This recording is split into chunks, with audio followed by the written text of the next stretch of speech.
I'm Aryeh Schwartz, and welcome to the Winsidr Show, where it's all about the W. It's Monday. The W had a full slate of action this past week and weekend, and I'm joined by Winsidr writer Chelsea Leite this episode. So let's dive in and discuss all the happenings.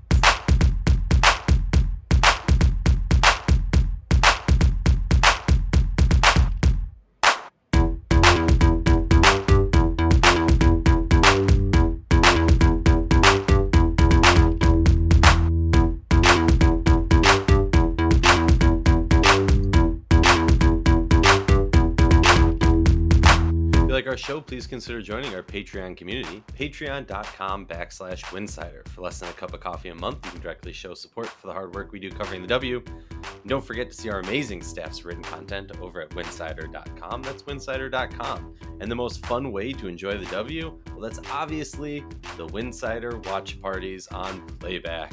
Use the link playback.tv/Winsidr. That's playback.tv/Winsidr. It's free. It's a lot of fun. We do giveaways. Well, welcome back to the Winsidr Show. I'm excited. I've been traveling for the past little bit, so excited to kind of get back in the swing of things. Feel like I know what time of the day or day of the week it is. Has just been a nice change of things, but I'm excited because this episode, my buddy, my pal, Chelsea, all dressed late. That's right. That's what I've decided your nickname is going to be. Okay. Rachel's a little busy doing some stuff, growing the youth movement of women's basketball in Chicago. So I'm joined by the one and only, all dressed. How you doing? I'm How's good. Canada these days? Canada's good. Rainy. Always rainy. I mean, reducing the wildfires, I'd hope. So Yeah, true. Good point. I can breathe my air outside. That's cool. So like I said, I was traveling the last 2 weeks, and and we were talking about this before the episode. I feel like, you know, I rewatched the games on 2 times speed with my son the next morning, or like 2 hours after the game's finished, because that's how the time difference worked. But I feel like you kind of miss out on the je ne sais quoi, the oomph. You lose the vibe basically around the game because, at least in my sense, like the first thing when I wake up in the morning is I check social media, which probably is not healthy. But I check Twitter just to, like, if there was a late West Coast game. Like, that's my typical routine. I wake up, I check Twitter. What did I miss from the games? I check some box scores from the night before. And it kind of like takes away from the game when you already know what happened before it happened. So I just felt kind of out of sync. So, like, what did you like? Aryeh emerges from under a rock. Patchy, lack of facial hair. The hair is the same, a little bit more frizzy. And I say, all dressed.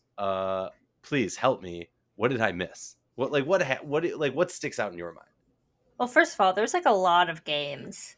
And I Mm-hmm. feel like the days where like the W has like 5 or 6 games, I'm like, how do you expect us to like catch up on all of them or even watch all of them? But I Next will, morning. yeah, next morning and all that stuff, and 2 times speed, which I am definitely a fan of as well.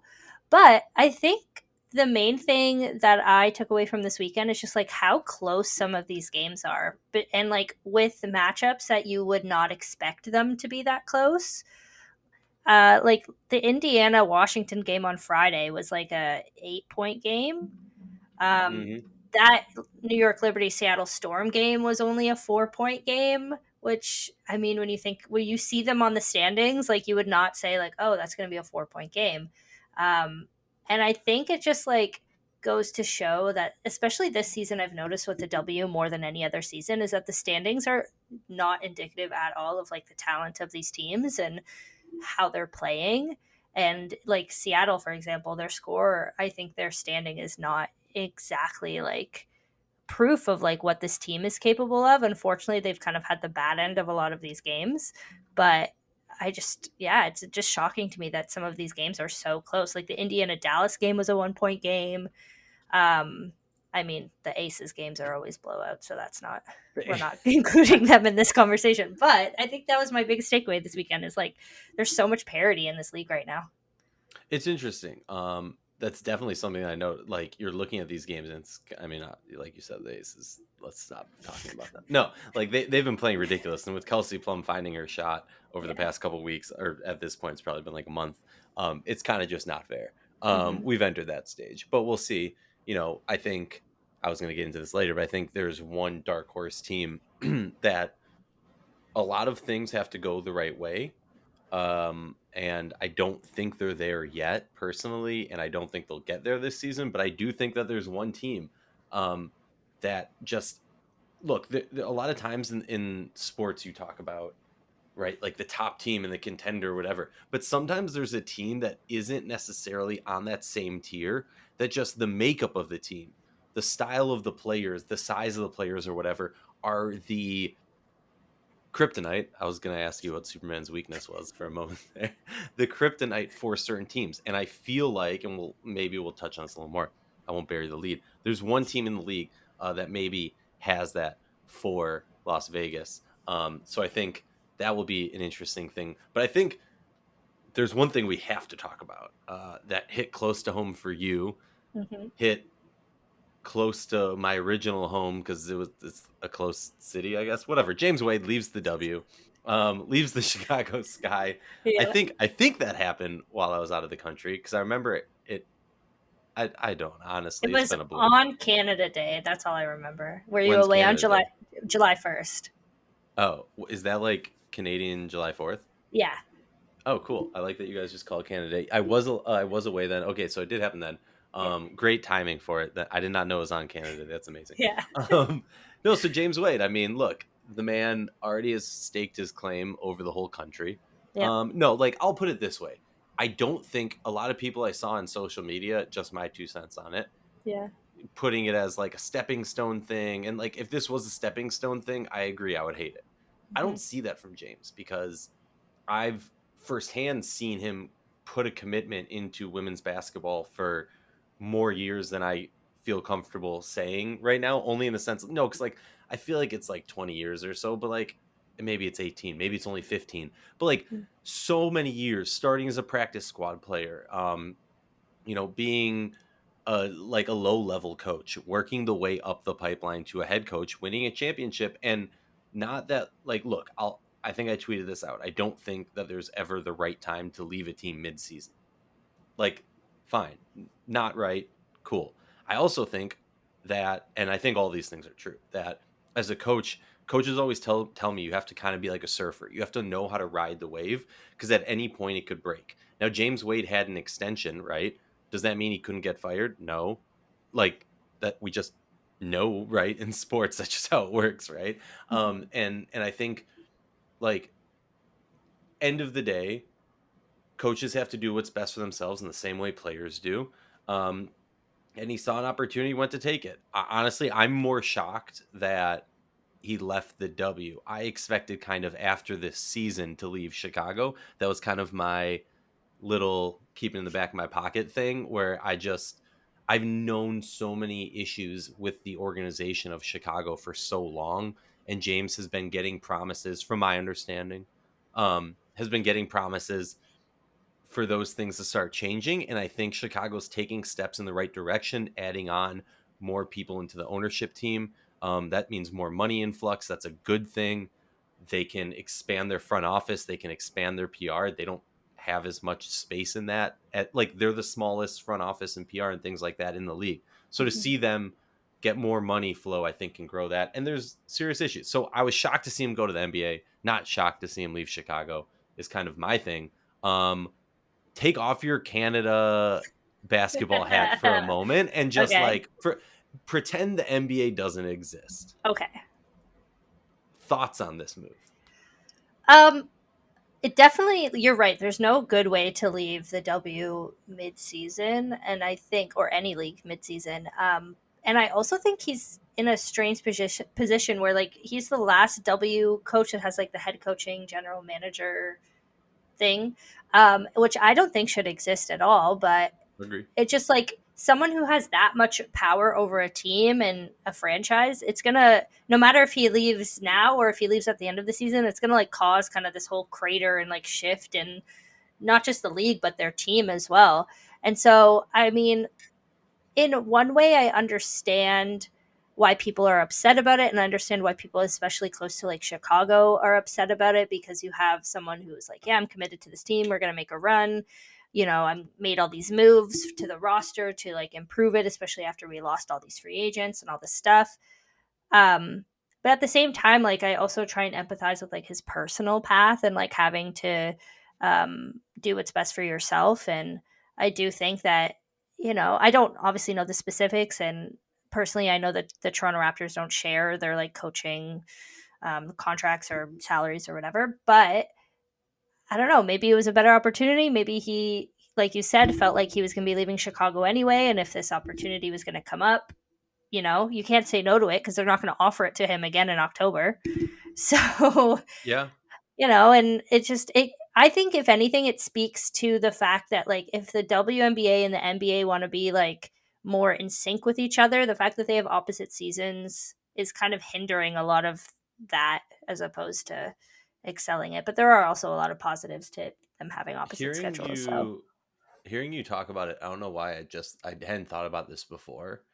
And maybe this is me like cuz I'll be blunt. I mean, maybe sorry James if you're going to get mad at me for publicize like I've had conversations with him where he's expressed to me like I know I saw some quotes about lifelong dream of coaching in the NBA. From my understanding that wasn't like his path dream. Like he was mhm. like at least from conversations I've had. Maybe I was bamboozled, maybe, his thoughts or his feelings changed. I feel like I've had straight up conversations where it was clearly expressed to me that that was not what the path that his goal was. Yeah, And maybe things have changed since we had that conversation.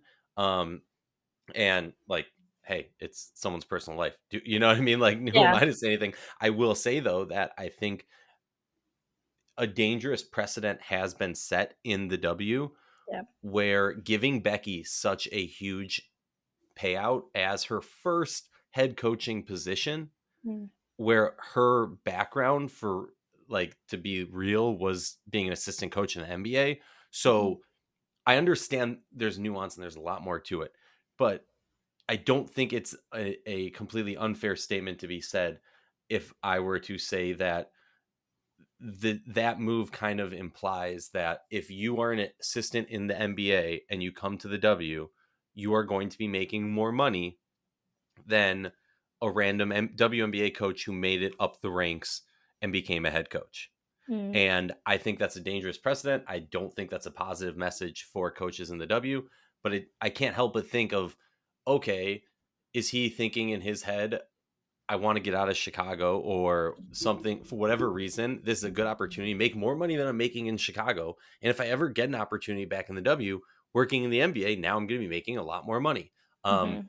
and then the last thing I'll say about it is just like, if I'm a Chicago Sky fan, I'm pissed as hell because, like, no, like he's one of, if Yeah, not the best coach in the league. yeah, it's Like true. you can make an argument to say that. You can Yep. like we can argue about horrible offseason moves, but like he's one of the best coaches in the league, and it's going to be Mhm. hard for Chicago to find someone to be on that same level right away to take over, as we've seen from a variety of teams that have done coaching changes. Yeah.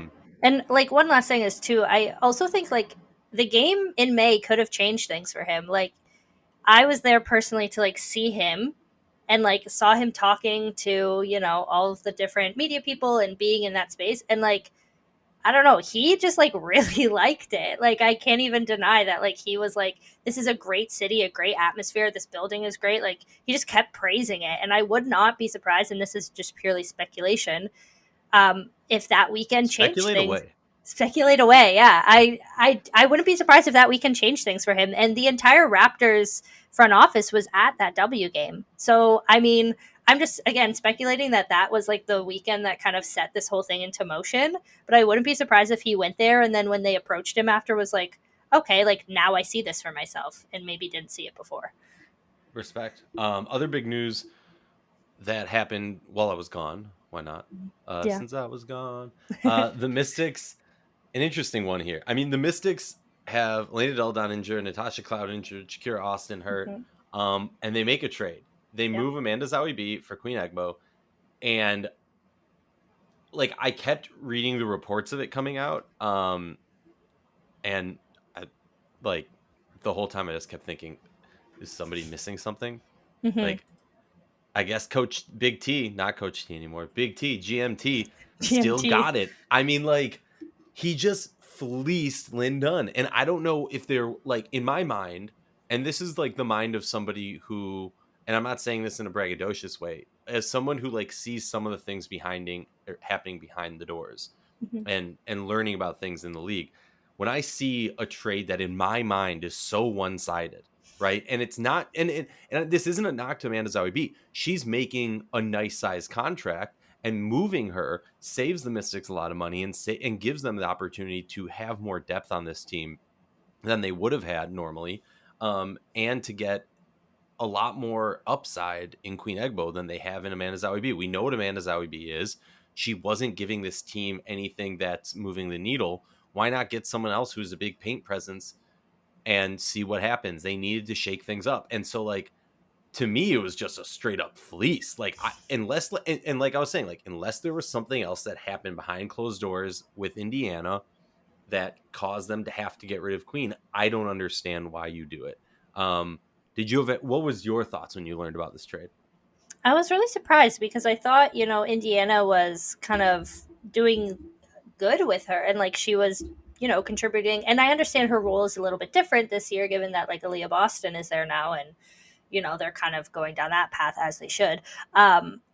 But I think maybe in Indiana's mind, and the only thing I can think of to justify this is that like their main, I guess, like constructive criticism part is like they don't have as much experience to be able to like know how to close out games properly, to, be able to have that like difference when it comes down to crunch time.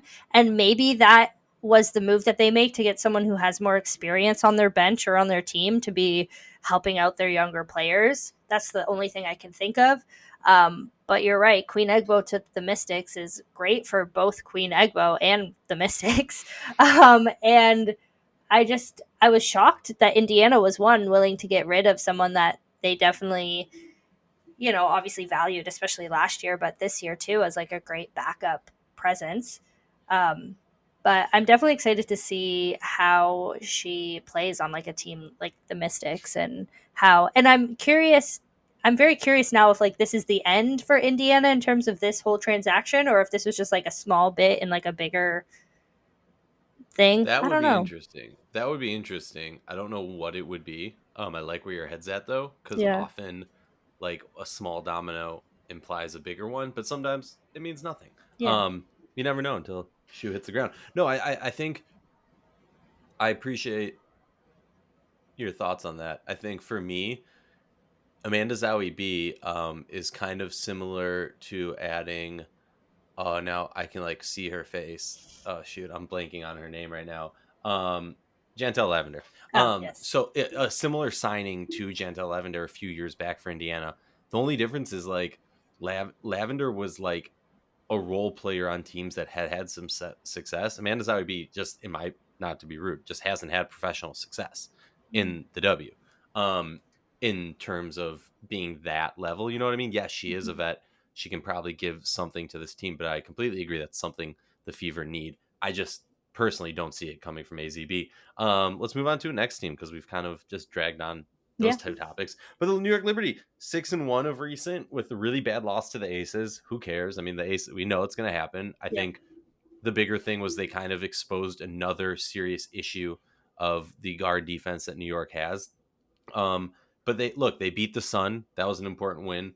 They beat the Dream when they had lost to the Dream recently. The Mystics, the Mercury, and the Storm. So like at least they're beating the other top teams, Yeah. right? And they almost lost to the Mercury. That was a little bit scary and concerning for me. Uh, Thoughts on the New York Liberty? Yeah, I mean, again, the difference between like teams who are in the middle and teams who are at the top are those teams who are going to win close games. And I think the Liberty have done that a lot this season. And honestly, I mean, maybe I'm biased because she's my one of my favorites, but I think Brianna Stewart is like the factor in that, like so clutch and has just been doing everything that she needs to for this team. And in that win against the Storm, she put up like 42 points or something, which is nuts. But yeah, I just think that they're doing what they need to do to stay in that top level. And obviously, we're not counting the Aces game because, again, it's like it's the same as the Rookie of the Year conversation. Like, if Aaliyah Boston didn't exist, if the Aces didn't exist, like, you'd be talking about this in like a different way. But I just think that they're clutch, and that's what they need to be in this league. Like we were talking about before, there's so much parity. There's so many more closer games than we expected there to be, and the Liberty are showing that they are that super team, quote unquote, because they're able to close out these games and like have the experience to do that, where a lot of the teams they're playing just don't. I'm gonna shock you here and play a little devil's advocate. No, like I agree. I think no, because I think I agree with you in the sense of like, look, you can view it's two sides to the coin, right? You can view it doesn't matter like a score, right? A record, a score, whatever, but Mhm, it's how we perceive it. We could mhm, look at it and say, this is great that Stewie is closing out these games when it's important, when it's mhm, needed. On the other side, we can look at it and go, okay, JJ hasn't been stepping up. Other players haven't necessarily provided, and Stewie's had to provide that. I mean, Sabrina's had some really big games when some other mhm. players have struggled, but like for the most part, it's been Stewie just like carrying this team. And I Yeah. think it's fair to have some concern about that. That said, like you were saying, they're finding ways to win. The best teams, the good teams, the championship teams find ways to win, unless they're the Las Vegas Aces and they just run over everyone. But even Las Vegas Aces, like we saw a quote recently or whatever, it's important for them to win all types of games so that they can truly grow to that next level. So another team, we're not going to talk about the Aces because they're running over everyone except that loss to Dallas. Dallas is the interesting team that I kind of teased at earlier. Um, in my opinion, the dark horse to beat the Aces, just in terms of the makeup of their roster, having that powerful paint presence and size like they have, and speed and athleticism. Honestly, like it's definitely disappointing. Before anyone says anything, they're 500 basically. Mhm. That's disappointing. Yeah. No question about that. I'm talking about a 500 team taking on a team that has two losses this season. Like, well aware. Yeah. Okay. All of that said, if Aryeh can get her ish together, and like, here's my thing. I was like, call me crazy, whatever. Like, I'm getting to the point with the Dallas Wings where I start to question, like, when do you start to make moves and cash out on Aryeh? And not cash out in a bad way, but at a certain point, you have to decide, like, if the team is not progressing towards the championship aspirations that you have to make some sort of adjustment. And in my mind, Arike's poor shot selection has been hampering this team. Mhm. And she's also probably the player on this team that you can get the biggest return for. And I Yeah. think that's kind of how you have to think if you're a GM. So I'm not saying, and I know people will freak out, oh, Aryeh is calling for that. No, I'm not saying that. I'm saying obviously that's something you have to entertain as a GM. At what point do you start getting that thought a little bit more seriously? Because in my mind, that's the player you can get the most return for. And I think also, obviously, the one thing you can't replace, it doesn't matter who you get. Like Aryeh has it better than DT right now, better than anyone else in this league, is like crunch time's coming down, 5, 4, 3, 2, put the ball in Enrique's hand and it's going in. Thoughts on the Wings? Sorry. Yeah, no, Long one. I agree with a lot of what you're saying, and I do think they've been in like a rut the past couple of years, and people thought that maybe they'd make some moves this off season. But I agree in both of what you're saying, that they're kind of a dark horse, but they also like, as good as they can get sometimes, they also lack consistency, and so I think that's why they're like a 500 team. And unfortunately, injuries haven't helped. Like, I'd love to see this team with Diamond DeShields fully healthy and doing all of that, but it's just unfortunate that they haven't been able to put it together the past couple of years in what a lot of people will say is like Arike's prime. Like, you have to think about what you're gonna do with this like all-star superstar player. Are you gonna build around her? Are you gonna like actually go and see what you can get for her? So very interested to see what they do after this season, because I don't think that their performance is matching the expectation that has been put on them the past couple of years. Yeah, and I think that's totally fair. And honestly, like part of it is because I've been so blown away by Satu this season, seeing that growth to that superstar potential. I know she's kind of tapered out of recently, Mm-hmm. but like you have this three-headed beast of Aryeh, Natasha Howard, and Satu, and these great, supporting cast players. Mm-hmm. And that's not even a knock against them. If someone's going to try and read into that, like I want to see Aryeh, and I think people in Dallas would agree. I want to see Aryeh be smarter about her shots. I know she's going to Mm-hmm. have to take some questionable shots, but just cut out maybe 5 of those bad shots a game, and you're changing the trajectory of this team. maybe that's a little bit crazy. Minnesota Lynx, they go on a 5-game win streak and then get run over by the Aces. For me, like, I look at this team, look, they beat some bad teams. Teams bottom of the pack in this league. Like, I'm sorry, like, we'll get to this in a moment, but like, there's some teams on 5+ losing streaks in this league. I'm gonna call them a bad team because they're the, like, you look at the league. If you're ranked ninth or lower, you're not like half a game behind. Like, let's talk about it. You know what I mean? Come on, Yeah. let's be real. So the Lynx kind of have floated above those bottom out of contention teams, or not out of contention, out of playoff contention teams currently. And you got to be shocked considering how bad they started. Great growth from them in a variety of different ways. And Fisa Collier playing MVP levels, but obviously you're not getting MVP vote if your team's 7th or 8th seeded. The Atlanta Dream, they've been on a 5-game win streak after a bounce back back to back. They played New York, then bounced back and beat them. And sorry, back-to-back losses against New York, and then they beat DC, then they bounce back to beat DC, and then the Sparks and the Sky each twice. So that's how they're on the 5-game win streak right now. Have shown a lot of promise, a lot of intrigue. I mean, Ryan Howard just freaking going off, showing the world, hey, why didn't you vote for me for All-Star?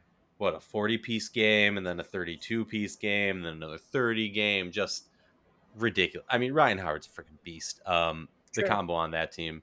Any thoughts on the Lynx of the Dream before we move on to the bottom dwellers? Yeah, the Lynx have shocked me. I was definitely one of those people who were like, oh yeah, they're not going to get out of that like 10, 11, 12 spot for the whole season. But again, Nafisa Collier is playing just wild, which I love because I love her. But glad she got the All-Star nod. And the Dream as well. But I just, again, there's such like a gap between the 1, 2, 3 and then like the rest of it that it's sometimes hard. But you really have to think that these teams are in like a little battle with themselves for seeding, because again, you don't want to be a 7 or 8 seed going into the playoffs.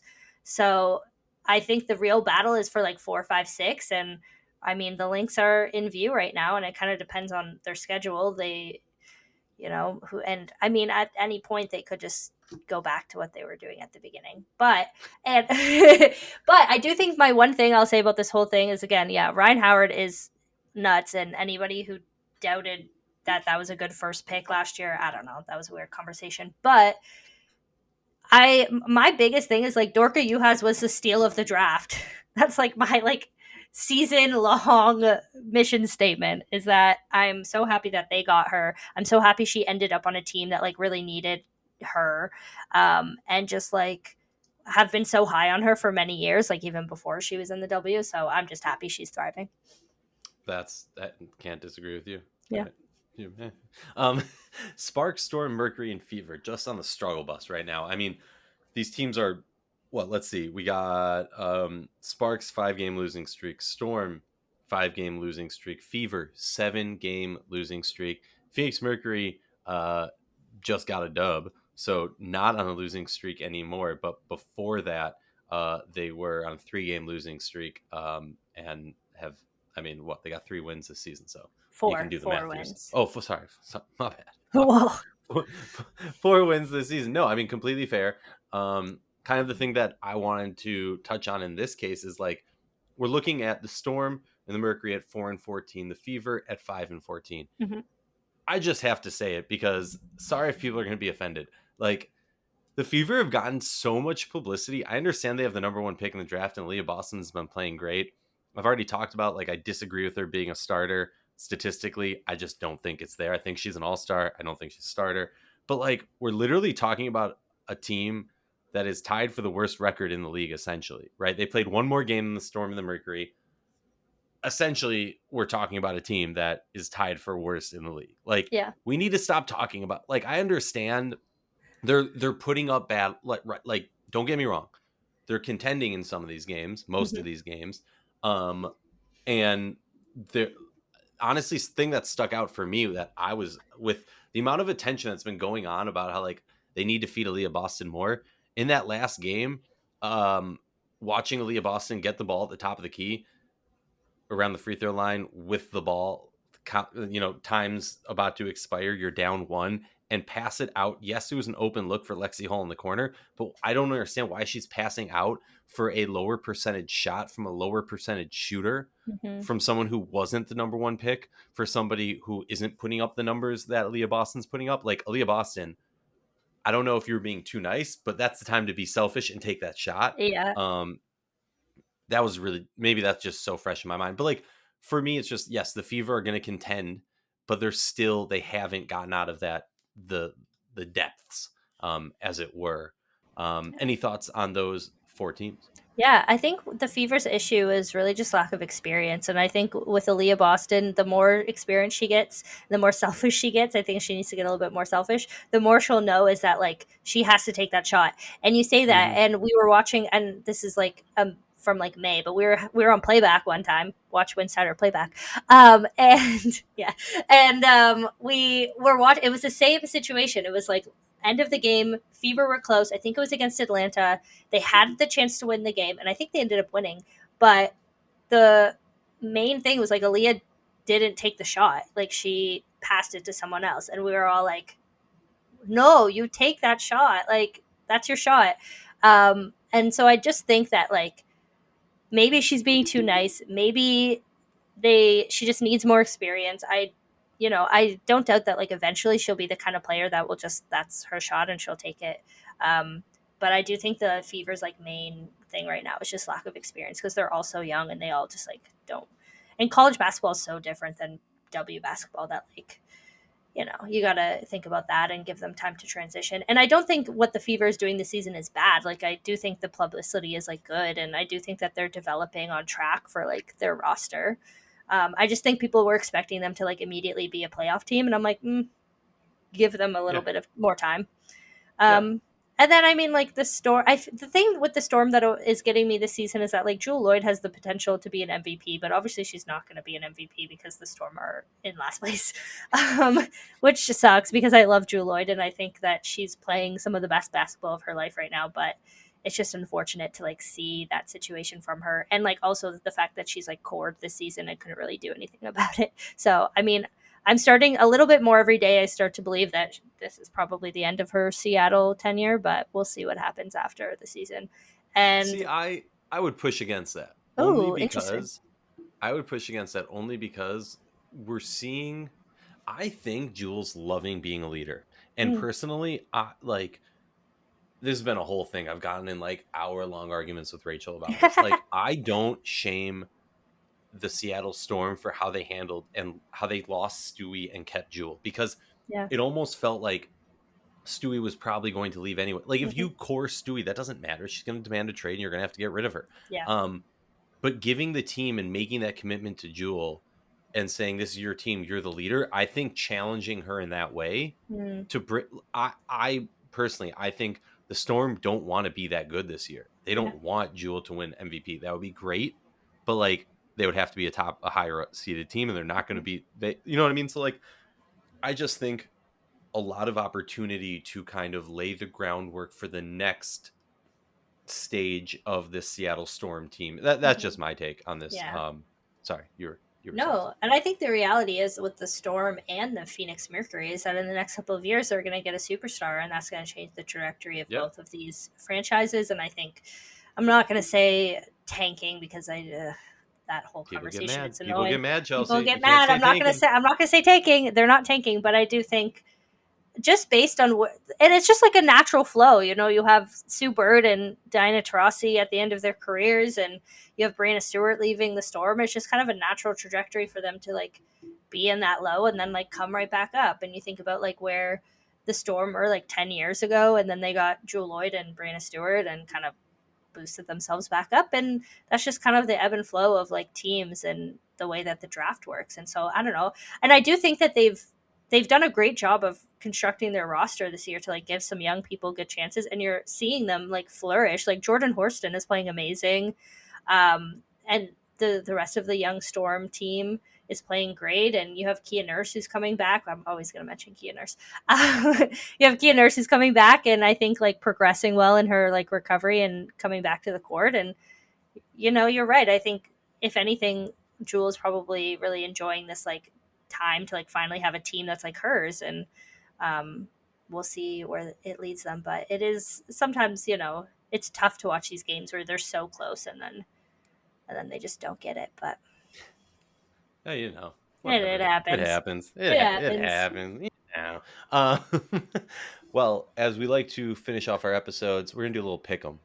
Nice. Um, one's easy, Hmm. one's a little tough. Okay. All right, so who you got? Storm at Mystics. Okay. Storm Who's at there? Mystics. Mystics. So I'm going Storm here. Okay. Now, I probably should immediately take that back when I just remembered that Jules probably out for it. Mm. That said, I refuse to back down. Never give up, never surrender. I'm just gonna stick with Storm, even though without Jewel, I don't see it. The reason I was going with this because EDD's hurt, Mm-hmm. Cloud and Shakira hurt. Just I Mm-hmm. think there's a possibility in the Storm eventually. Like I love their grit. Then the easiest one, Aces Mercury. We're both going Aces. Aces. Yeah, Yeah. who cares? Well, I like to finish each episode by asking Rachel or whoever my co-host is of the day, who's your goat? Oh. All time GOAT? All-time goat? Candace Parker.